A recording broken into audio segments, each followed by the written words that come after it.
ఏం ల్యాక్ అవుతున్నారు స్టూడెంట్స్ అనిపించింది మీకు? ఈ ఆన్సర్ చెప్తే కొంతమందికి నచ్చకపోవచ్చు, బికాజ్ ఒక 100 దేశాల నుంచి పిల్లల్ని నాకు రెగ్యులర్గా చూస్తున్నాను కదా.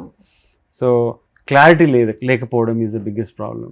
బ్రిలియన్స్ ఉంది, క్లారిటీ లేదు. ఎందుకు ఇంజనీరింగ్ చేస్తున్నారో తెలియదు, ఎందుకు ఎంబీఏ చేస్తున్నారో తెలియదు, ఎందుకు బీఫార్మసీ చేస్తున్నారో తెలియదు.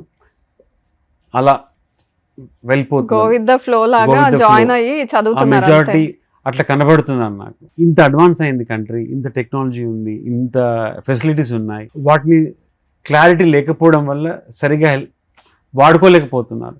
బట్ ఆన్ ది కాంట్రరీ వేరే దేశాల నుంచి పిల్లల్ని చూస్తున్నాను నేను, like Brazil, Colombia, Peru, even African countries చాలా ఫాస్ట్గా ప్రోగ్రెస్ అయిపోతున్నారు వాళ్ళు. మనకంటే ఈ ఇండియాలో ఉన్నదానికంటే బెటర్ ఇన్ఫ్రాస్ట్రక్చర్ లేకున్నా కూడా ఒక క్లారిటీ ఉంది అనమాట. ఆ క్లారిటీ వల్ల they are able to progress. I answered your question, but clarity ఎందుకు లేదనేది మళ్ళీ ఇంకో పెద్ద క్వశ్చన్.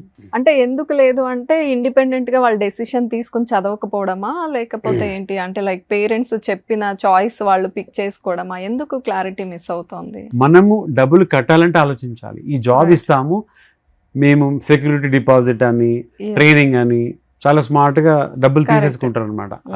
అవి పే చేయకూడదు. అవి పే చేస్తున్నామంటే it means something is very bad and wrong.